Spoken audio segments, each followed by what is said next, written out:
Then I went to a meeting of the Association for Women in Psychology in California. And at that meeting, we were talking about what the DSM folks were doing. And that was when they had just proposed premenstrual dysphoric disorder as well.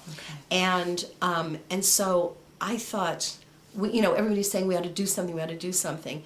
And I thought, you know what, everybody is so busy these days. If we say, well, let's go away and figure out what to do, it was just such a great opportunity with all those good feminists there. And so I just hand wrote a little petition and we circulated it. And then I started sending the petition out to as many places as I could think of. And people were signing, organizations were sending letters. In Canada, let's see, what was it called? It wasn't LEAF. It was the equivalent of NOW. I can't believe I don't remember it. I don't think it exists anymore. But it was an umbrella organization for a huge variety of women's organizations in Canada. We got a letter from them. We got a letter of support from NOW. I mean, we ended up with letters and petition signatures representing over 6 million people. And we would send these in. I would send in copies, to Dr. Spitzer, and we kept this thing going. We tried to get media attention to the problems. And it was very interesting because lay people would hear this, and I didn't even have to explain very much. They got it right away. They'd say, "You have got to be kidding." So it was pretty easy to get a lot of media attention to this. Well, then they decided we're going to put him in DSM-3R anyway, and Spitzer's compromise was we're going to create a new appendix called the Appendix for Categories Requiring Further Study. And they put those categories in there. But what they didn't tell us, in fact they lied, Spitzer on national TV said they're only in this provisional appendix. Well, PMDD was also referred to in the main text as an example of a mood disorder. And it didn't say in the appendix, don't use these labels for real people, because we don't even have scientific evidence that they represent real entities. And they had the numerical, the numbers that went with the categories and the criteria you have to meet and so on. And so people were using it clinically and in research.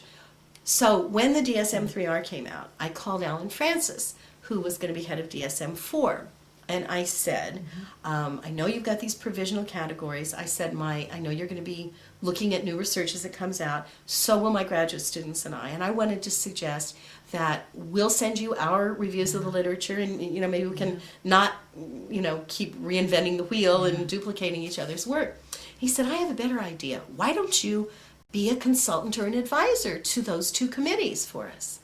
And I said, well, I think I should tell you what my position is about these. And he said, no, I know who you are, I know your position, but, and then this is so fascinating to me, he said, this time we're going to make the decisions based on what the science shows.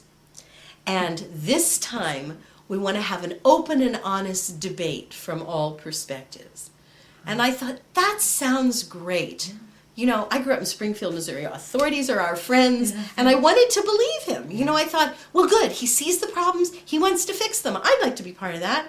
So I said, I'll be glad to do that. Now, I think I should say, though, if I'm not comfortable with what's going on, I'll resign, and I will feel free to speak publicly about it. And he said, well, I'm sure you will. And that's what happened. Okay. So what did you see that made you want to resign?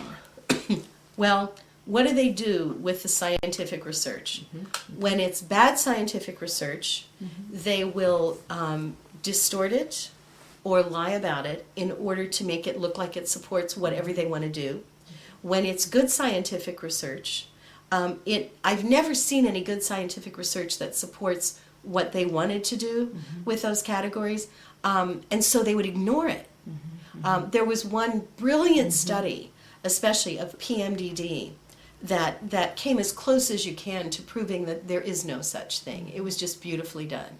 I mean, it showed that men show the same symptom patterns as women, as women with and without premenstrual problems.